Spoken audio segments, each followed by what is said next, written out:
Breaking news చూస్తున్నాం. దేశ రాజకీయ ముఖ చిత్రాన్ని మార్చేసే దిశగా కేంద్ర ప్రభుత్వం కీలక అడుగులు వేస్తుంది. లోక్సభ సీట్లతో పాటుగా వివిధ రాష్ట్రాల అసెంబ్లీ స్థానాలను కూడా భారీగా పెంచాలని యోచిస్తుంది.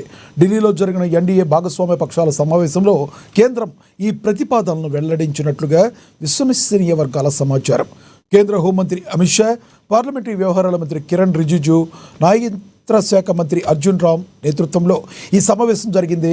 మహిళా రిజర్వేషన్ల అమలు వేగవంతం చేయడంలో భాగంగా నియోజకవర్గాల పునర్విభజన ప్రక్రియను త్వరితగతిన పూర్తి చేయాలని ప్రభుత్వం భావిస్తుంది.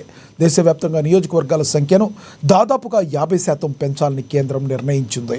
దీంతో ప్రస్తుతం ఉన్న లోక్సభ స్థానాలు 543 నుంచి 816కి చేరనున్నాయి. అదేవిధంగా దేశవ్యాప్తంగా ఉన్న అసెంబ్లీ స్థానాలు 4123 నుండి 6185కు పెరగనున్నాయి. ఇదే విషయానికి సంబంధించి మరింత సమాచారాన్ని మా ప్రతినిధి హరీష్ అందిస్తారు ఫోన్ ద్వారా. హరీష్, చెప్పండి, తాజా సమాచారం ఏంటి మీ దగ్గర ఉన్నది? అయితే కేంద్ర ప్రభుత్వానికి సంబంధించి కూడా కీలక నిర్ణయాన్ని తీసుకునేందుకు కూడా అడుగులు వేస్తున్న పరిస్థితి అయితే కనిపిస్తా ఉంది. మొత్తంగా దేశ రాజకీయ ముఖ చిత్రాన్ని మార్చాలని కూడా కేంద్ర ప్రభుత్వం ఆలోచనలో ఉన్నట్టు తెలుస్తున్న నేపథ్యం అయితే కనిపిస్తా ఉంది. ఇప్పటికే వివిధ రాష్ట్రాలకు సంబంధించిన అసెంబ్లీ స్థానాలను కూడా పెంచాలి. దాంతో పాటుగా లోక్సభ స్థానాలకు సంబంధించి కావచ్చు, నియోజకవర్గాలకు సంబంధించి కూడా పెరిగే అవకాశం లేదు. ఈ ప్రతిపాదనకు సంబంధించి కూడా దాదాపుగా ఏదైతే కేంద్ర ప్రభుత్వం గత కొద్ది నెలల నుంచి కూడా ఈ పరిస్థితి వైపు ఆలోచిస్తున్న నేపథ్యం అయితే కనిపిస్తా ఉంది.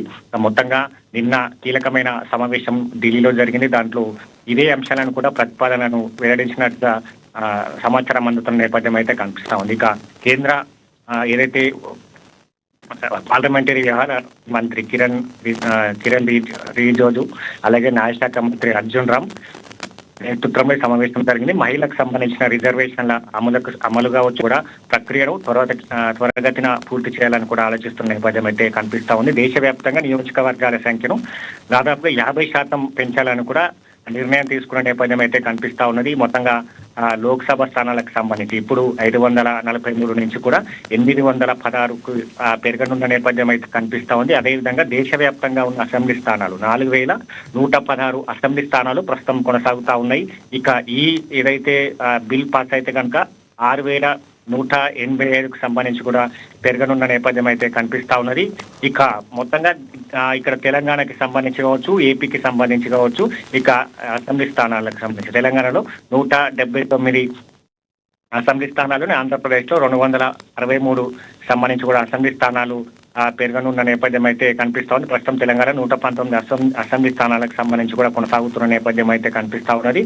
ఇక ఈ నిర్ణయానికి సంబంధించి కూడా అందరి అనుమతికి సంబంధించవచ్చు. ఇక్కడ ఎన్డీఏ ప్రభుత్వంతో పాటుగా ఇతర ప్రతిపక్ష పార్టీలను కూడా అనుమతించాలి. అనుమతిస్తేనే కూడా బిల్ పాస్ అయ్యే నేపథ్యం అయితే కనిపిస్తా ఉన్నది. కాబట్టి ఇక మొత్తంగా ఇప్పుడు సంబంధించిన ఎన్డీఏ కూడా దీన్ని కాంగ్రెస్ సంబంధించిన అలయన్స్ పార్టీలు వ్యతిరేకిస్తూ వస్తాను. ఎందుకంటే ముఖ్యంగా ఈ నిర్ణయంతో దక్షిణాది రాష్ట్రాలకు సంబంధించి కూడా ఏదైతే వైఫల్యం చెందుతామో దక్షిణాది రాష్ట్రాలు నష్టపోతాయి. ఎందుకంటే జనాభా ప్రతిపాదికన తీసుకుంటే ఖచ్చితంగా ఉత్తరాది రాష్ట్రాలకు సంబంధించి కూడా జనాభా ప్రతిపాదికన ఎక్కువగా ఉంటుంది. కాబట్టి అక్కడ అసెంబ్లీ లోక్సభ స్థానాలు కావచ్చు పెరిగే అవకాశాలు అయితే ఉన్నాయి. ఇక్కడ తెలంగాణకు సంబంధించి ఇతర దక్షిణాది రాష్ట్రాలకు సంబంధించి కూడా జనాభా ప్రతిపాదికన ఒక లెక్కలోకి తీసుకుంటే ఇక్కడ ఏదైతే పెంచాలనుకున్న లోక్సభ స్థానాలు కావచ్చు, నియోజకవర్గ స్థానాలకు సంబంధించి కూడా తగ్గే అవకాశాలు అయితే కనిపిస్తాయి. కాబట్టి మొత్తంగా 2021 జనాభా గణన సంబంధించి కూడా ఆలస్యం కావడం కావచ్చు. ఇప్పుడు 2011 జనాభా లెక్కల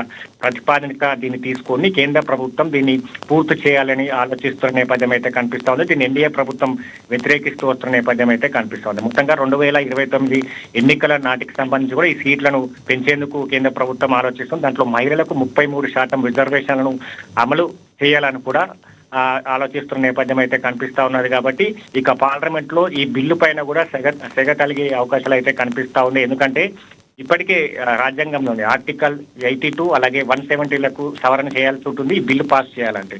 జనాభా ప్రతిపాదికన సీటు పెంచితే జనాభా నియంత్రణ పాటిస్తున్న దక్షిణాది రాష్ట్రాలకు సంబంధించి కూడా నష్టం జరుగుతుంది. కాబట్టి ఇది ముందు నుంచి కూడా ఎన్డీఏ భాగస్వామ్య పక్షాలతో ప్రతిపక్షాలను కూడా ఒప్పించేందుకు ఒకవైపు కేంద్ర ప్రభుత్వం కసరత్తు చేస్తుంది. ఇప్పుడు ఎన్డీఏ ప్రభుత్వం భాగస్వామ్య ప్రతిపక్ష పార్టీలు ఈ బిల్లుకు సంబంధించి కూడా ఆమోదం తెలుపుతాయా లేదా ఈ కేంద్ర ప్రభుత్వం ఎలాంటి నిర్ణయం తీసుకోబోతుంది అనే అంశాలపైన కూడా కసరత్తు జరుగుతూ ఉన్నది. ఇక 2029 ఎన్నికల నాటికి కూడా దీన్ని పూర్తి చేయాలని కూడా ఆలోచిస్తుంది. కాబట్టి ఇక ప్రతిపక్ష భాగస్వామ్య పార్టీలకు సంబంధించి కావచ్చు, వాళ్ళు మరోసారి ఏదైతే జనగణన చేసిన తర్వాత దీన్ని ప్రతిపాదన తీసుకోవాలని చెప్తారా, లేదంటే జనగణనతో సంబంధం లేకుండా ఇక ఏదైతే సాంద్రత ల్యాండ్ సంబంధించి కూడా అక్వేషన్స్ తీసుకొని దీన్ని పరిగణలోకి తీసుకొని ఈ బిల్లుకు ఆమోదం తెలపాలని కోరుతారని పైన కూడా సస్పెన్స్ అయితే క్రియేట్ అయితే వస్తా ఉన్న నేపథ్యం అయితే ఉంది. ఇక మొత్తంగా కేంద్ర ప్రభుత్వం కీలకమైన నిర్ణయానికి ఆమోదం పలకాలని కూడా చూస్తున్న నేపథ్యం అయితే ఉన్నది. కాబట్టి దీన్ని ఏ విధంగా ప్రతిపక్ష పార్టీలు రిసీవ్ చేసుకుంటారని కూడా చూడాల్సి ఉంది. లక్ష్మణ, థ్యాంక్ యూ హరీష్.